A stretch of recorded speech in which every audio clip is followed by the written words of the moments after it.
চলো তাহলে মন্দির কেমন লাগলো সবাইকে? তনু, হ্যাঁ খুব সুন্দর। পাপা, তোমাকে মন্দির কেমন লাগলো বাবা? ভালো? খুব ভালো। ভালো লাগলো? চলো। আর যারা যারা আসতে চাও দামানজরি হুম আসলেই হবে মন্দির। হ্যাঁ, দেখতে পাবা। দেখো এখানে কত মা সবার মনস্কামনা পূরণ করে। মানে মন্দিরটা পুরো বাঁশবাড়ির ভিতরে, তাই মা সবারই মনস্কামনা পূরণ করে।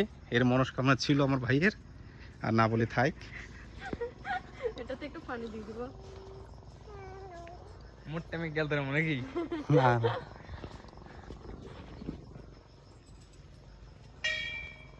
কয়বার বাজাইস তুই? বাধা নাই মই।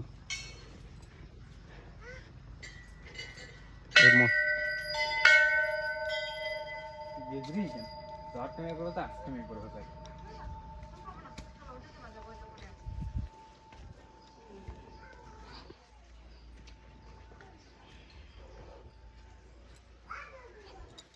ফটোটা